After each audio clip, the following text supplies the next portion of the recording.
All right, guys, welcome back to Hip Hop Flash.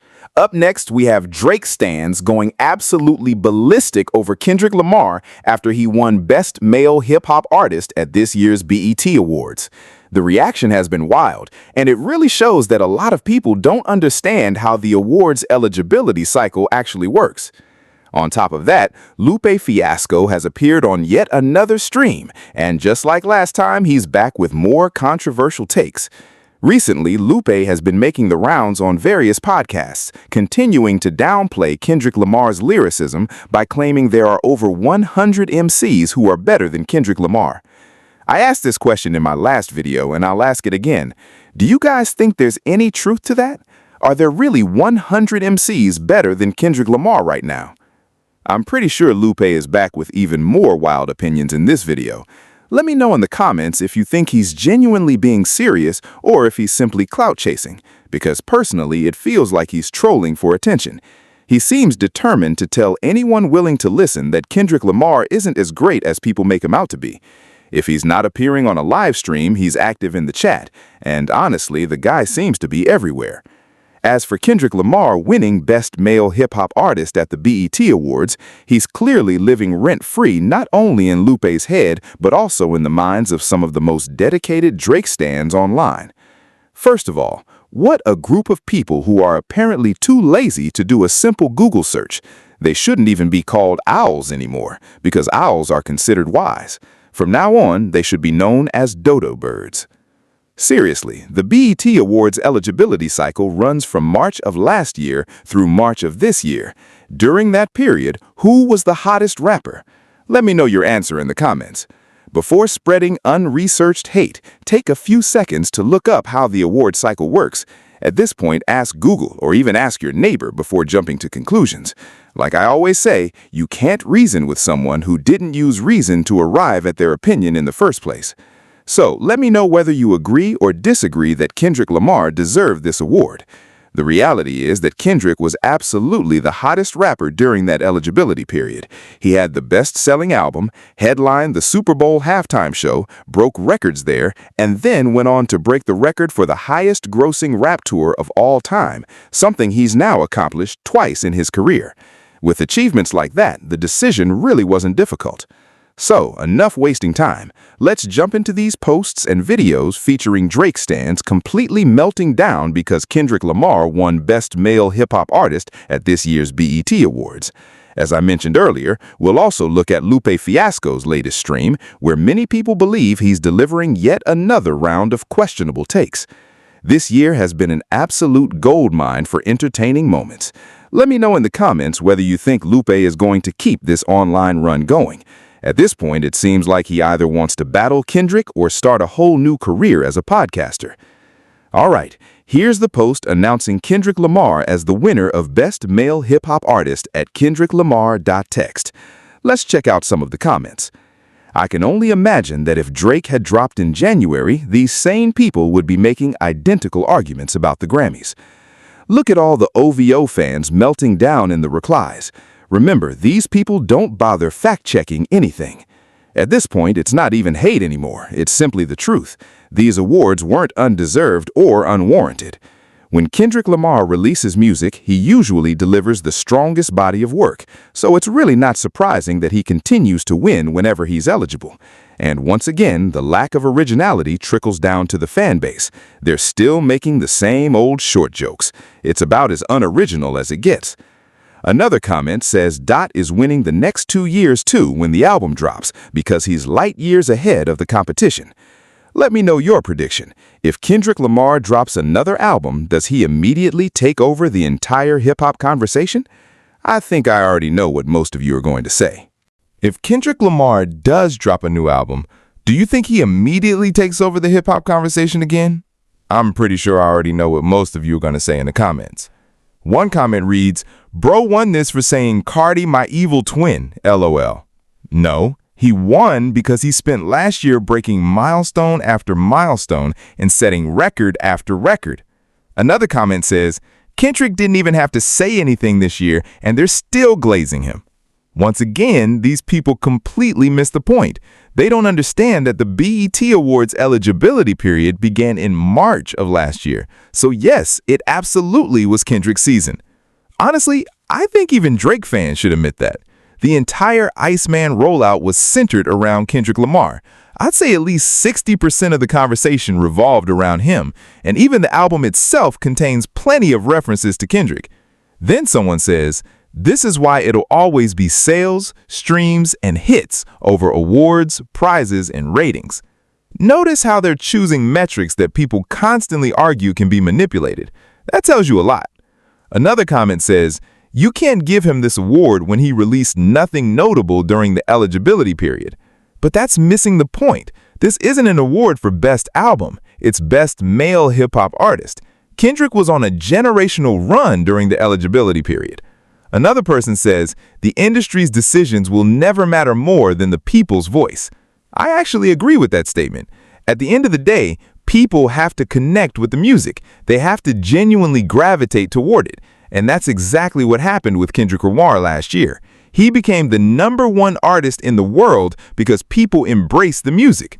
Now, imagine if Kendrick dropped another album next month or even tomorrow. He'd instantly dominate the conversation again because that's what happens every time he releases a project.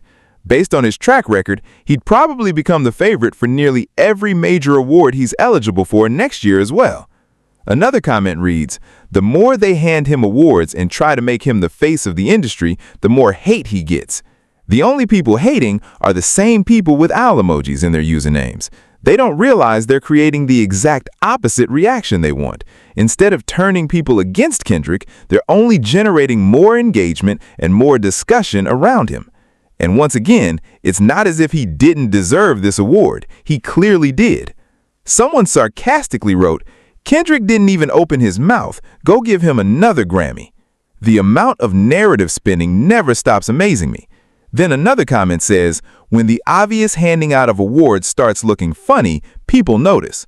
But let's be honest, Kendrick Lamar had the biggest year in hip-hop. Then you have all the I don't care about awards crowd filling the replies, which was completely predictable. Another person writes, Kendrick will keep winning because he's simply the best. I'd actually put it a little differently. It's not only because he's one of the best, it's because he legitimately had the strongest year during the eligibility period. That's really not something that's easy to argue against. And if you are going to disagree, you'll need a much stronger argument than saying he didn't release a project last year, especially when he still had the highest selling album during that period. Also, GNX was released toward the end of the previous year. Some people just seem allergic to facts. Now let's take a look at this clip. The caption reads, how did Kendrick Lamar win Best Male Hip-Hop Artist at the 2026 BET Awards when he hasn't dropped any new music since 2024? Make it sense. The answer is actually pretty simple. He spent that period touring the project, delivered the highest-grossing rap tour of all time, and performed in the most-watched Super Bowl halftime show ever. Those are very real accomplishments that explain exactly why he won. Now let's watch this clip to see just how ridiculous some of these arguments have become. And like I said earlier, these aren't owls anymore. They're dodo birds. Listen to this. Just Google it. The 2026 BET Awards reflect music that was released during the 2025 eligibility period. Exactly. And that's the point. It's like they're explaining the rules while accidentally proving why Kendrick Lamar deserved the award. The eligibility period runs from the middle of March 2025 through the middle of March 2026. Any music or accomplishments during that window are considered for the 2026 BET Awards. Yet these people will read the rules word for word and somehow convince themselves that those same rules support their argument, when they're actually validating the reason Kendrick won. Then they argue that this would make sense for an album award, but not for Best Male Hip-Hop Artist, claiming Kendrick didn't release anything in 2025 or early 2026. But that completely ignores everything else that happened during the eligibility period. Luther dominated the charts for around 13 weeks at #1, and Kendrick's accomplishments extended far beyond simply releasing a new album. Then they move on to the list of nominees and say, They weren't going to give it to Drake. They weren't going to give it to Cole. Honestly, they should have given it to Don Toliver. He arguably had the best album of the year. Don't get me wrong, Don Toliver's project was excellent, but you can't ignore the fact that Kendrick Lamar had the biggest overall year. The clip continues by pointing out that none of the other nominated male hip-hop artists outsold Don Toliver's 2026 release. Again, why do these discussions always jump straight to sales? If we're going to compare numbers, then compare all of them. Look at total sales, touring success, chart performance, cultural impact, and everything else that happened during the eligibility period. This award isn't for best album, it's not for best song, it's not for best hook, it's for best male hip-hop artist. Then they argue that hip-hop needs to support newer artists making waves and suggest the award should have gone to Don Toliver to boost his credibility and help elevate the next generation. I understand that perspective, but that's not how these awards work. They're meant to recognize the artist who had the strongest overall year, not simply someone who would benefit from receiving the award. So yes, I'm still confused by that argument. All right, fam. This guy clearly doesn't understand what best male hip-hop artist actually means. We're not judging one specific release. We're judging who had the strongest overall year. If you look at the eligibility period from March of last year through March of this year, who honestly had the biggest year? Let me know in the comments, but be objective. Listening to some of these arguments honestly cost me a few brain cells. At the end of the day, all you have to do is understand what you're reading. Don't quote the rules if those same rules completely contradict the point you're trying to make. Someone actually replied to that argument saying, "Can y'all really be this dumb every single day?" Then they laid out the facts. Did Kendrick Lamar headline the second largest live television event in entertainment history during 2025? Yes. Did he have the highest-selling album across all genres during the eligibility period? Yes. Did he break the record for the highest-grossing hip-hop tour of all time with only 42 shows? Yes. He accomplished it in roughly half the number of shows it took to surpass the previous record. Did Kendrick dominate the Billboard charts with record-breaking performances throughout 2025? Yes. So who exactly came close to matching that kind of run? I'll wait. The truth is, nobody did. Kendrick Lamar was on an absolutely generational run, and that's why he received the award. Like I've said before, some people refuse to accept basic facts. They'll read something that's completely clear and still twist it into a completely different argument. Let me know in the comments if you honestly believe Kendrick Lamar didn't deserve this award, because from my perspective, choosing him wasn't a difficult decision at all. Then another comment says, "To all the upcoming artists who've been grinding for the past year and a half, to everyone in the industry putting in work, selling records, bringing fans to shows, and having crowds sing every word, it's unfortunate that you continue to be overshadowed by favoritism." I understand the frustration, but let's stick to the objective facts. Who had the biggest year? That's the only question that matters when discussing this particular award. Another person claims these awards aren't about hard work, they're about who you know. But if you don't think headlining and co-headlining the biggest rap tour in history counts as hard work, then I honestly don't know what to tell you. Now let's move on to the next clip. The speaker asks, "Why are we even surprised anymore?" Honestly, I don't think most logical people are surprised at all, because Kendrick Lamar genuinely had the biggest year during the eligibility period. Then they say, "Before the K-Thoughts jump into the comments." At least that's a slightly more original nickname than repeating the same old K-Bots joke. The speaker continues by saying everyone is mad, spiraling, and that people are finally waking up to what's happening. But here's the problem. This is the exact same group of people who insisted Kendrick wasn't selling out stadiums. They shared videos of fans arriving hours before the show started, then conveniently disappeared once footage surfaced later that night showing packed stadiums with 70 to 80,000 people in attendance. So when people continue ignoring evidence like that, it's difficult to take their arguments seriously. They keep leaving out the facts while trying to force a narrative that simply doesn't hold up. No matter how many times the facts prove otherwise, they continue pushing the same talking points instead of acknowledging what actually happened. The speaker goes on to argue that Kendrick is being forced into the spotlight and that people are acting as if he's too important to ignore. But here's the thing. They've been making the same argument for a long time, and it still doesn't line up with reality. They're trying to force a narrative that Kendrick Lamar's success is manufactured when the results say otherwise. The same people claimed he wasn't selling out stadiums. They circulated clips of fans arriving early to empty venues, only to disappear later when videos surfaced showing packed stadiums with 70,000 to 80,000 people filling the seats. That's why it's hard to take these arguments seriously. When you continually ignore the evidence and leave out the facts, you're not making a stronger case, you're simply pushing a narrative. The speaker continues by saying Kendrick hasn't been active in over a year and a half. That's simply not accurate. Last year alone, Kendrick dominated the conversation across hip-hop. Between the chart success, the Super Bowl performance, the record-breaking tour, and everything else that followed, calling him inactive doesn't make any sense. Then they argue that he's still receiving awards for an album that came out 2 years ago. But that's another misunderstanding of how these awards work. They're not rewarding the release date of an album. They're recognizing everything an artist accomplished during the eligibility period.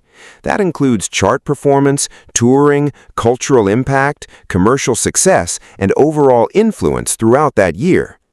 The speaker then shifts the conversation toward Drake, pointing out how active he's been and how much music he's released.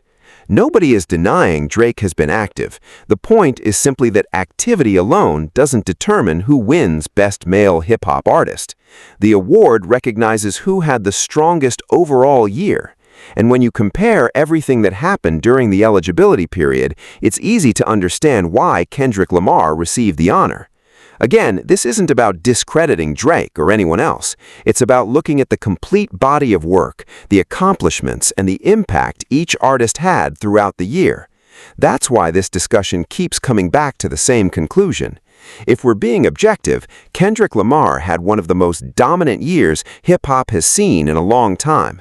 That's the reason he won. Not because of favoritism, not because of industry politics, but because the accomplishments during the eligibility period speak for themselves. The speaker continues by saying that Kendrick has become so big and so important to hip-hop culture that people feel they have no choice but to acknowledge him.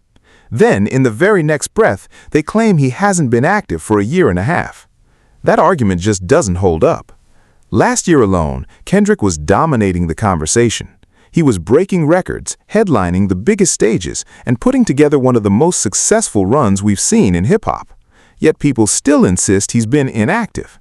Then they argue that we're basically giving him an award for an album that came out 2 years ago. Ironically, by making that point, they're also admitting Kendrick cleaned up at this year's Grammy Awards and continued taking home major honors.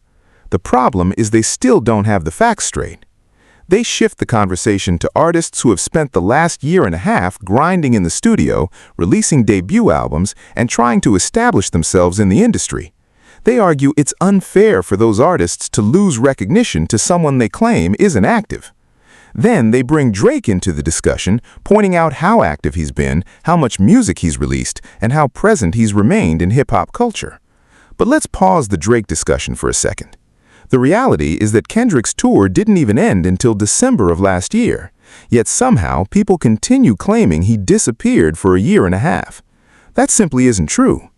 The speaker goes on to say newer artists have spent the last year and a half perfecting their craft, releasing projects, and doing everything they can to succeed, only to lose out to someone who supposedly doesn't even care. Then they compare Kendrick to Nikola Jokic, suggesting he doesn't care about awards but still keeps winning MVPs. Honestly, I'd argue Kendrick cares deeply about the craft itself. What separates him is the amount of time he spends developing his music. Just because he doesn't release a new project every 6 months doesn't mean he isn't constantly working. We've heard countless artists, producers, and collaborators talk about Kendrick's work ethic and how much time he spends in the studio. He simply chooses to carefully curate his albums. That's one of the reasons his projects continue to test the time of time. That's what creates legendary albums. Not every successful product is automatically the best. To use the same analogy, McDonald's sells more burgers than almost anyone else. Does that automatically make it the best burger? Of course not. popularity and accessibility aren't always the same as quality. The same idea can apply to music. Honestly, some of these narratives become more unbelievable every day. I can't even call them new highs because they're built on arguments that ignore basic facts. The claim that Kendrick hasn't been active completely falls apart when you remember that his record-breaking tour wrapped up only a few months before these conversations even started. That narrative simply doesn't hold any weight. Just like many of the talking points, the dodo birds continue pushing. Then another post claims, UMG created all of this to reinforce the lie that Kendrick won. Kendrick fans and Drake haters are living in fantasy land, but Iceman's success has their world falling apart. But how can anyone seriously say that when hardly anyone is talking about Iceman anymore? Most of the conversation has shifted toward Kendrick Lamar, the BET Awards, and even completely unrelated topics like Jay-Z. Very little of the discussion is actually centered on the music itself. Then another person says, GNX came out in 2024. Y'all really gave him an award in 2026 for breathing. Again, that's a complete misunderstanding of the eligibility period. The award isn't based only on events that happened during 2026. It includes accomplishments from the eligibility window that began in March of the previous year. Another post reads, Kendrick Lamar wins Best Male Hip-Hop Artist at the 2026 BET Awards despite not dropping since 2024. Once again, they're asking the wrong question. Was this an award for Best Album? No, it was an award for Best Male Hip-Hop Artist. And based on everything that happened during the eligibility period, that's exactly what Kendrick was. Then someone says, I don't even care about the BET Awards, but Kendrick literally did nothing last year. Did nothing? He completed the highest-grossing rap tour in history. He delivered the most-watched Super Bowl halftime show ever. He became part of one of the biggest television events in entertainment history. Those aren't small accomplishments. Those are historic achievements. Then another commenter claims the conversation around Kendrick has completely changed since Iceman dropped. Maybe that's true within certain online circles, but outside of those bubbles, the discussion hasn't changed nearly as much as people claim. Some people are asking whether this is simply recency bias or whether Kendrick hasn't released enough new music lately. If Kendrick drops another project this year, I honestly think a lot of these same people are going to completely lose it. The conversation will immediately shift back toward Kendrick. And as I've said before, even now, most discussions aren't centered on Iceman's music anymore. They're focused on everything surrounding it. Then another post claims Kendrick is getting destroyed online for winning another award despite supposedly doing nothing. The reality is that most of the criticism came from Drake fans, while plenty of other people stepped in to correct the misinformation. Someone even shared a parody post joking that the Grammys had already decided Kendrick would win every category in 2027. Obviously, it was satire, but it does raise an interesting question. Looking at Kendrick's Grammy wins, how many of them would you actually take away? Let me know what you think in the comments. Finally, another commenter insists it's embarrassing to give Kendrick awards when he supposedly hasn't done anything for 2 years. The funny part is, this same person has spent the last 2 years commenting on nearly everything involving Kendrick Lamar. So they know exactly what happened. They've seen the records, they've seen the performances, they've seen the accomplishments. Yet they still choose to ignore them. Then someone says awards should be earned, not bought, and that the conversation should be about talent rather than propaganda. I agree that awards should recognize talent, but that's exactly why it's important to evaluate everything an artist accomplished during the eligibility period, instead of ignoring half the story. Another person argues touring shouldn't even be part of the conversation when deciding who wins an award like this. I completely disagree.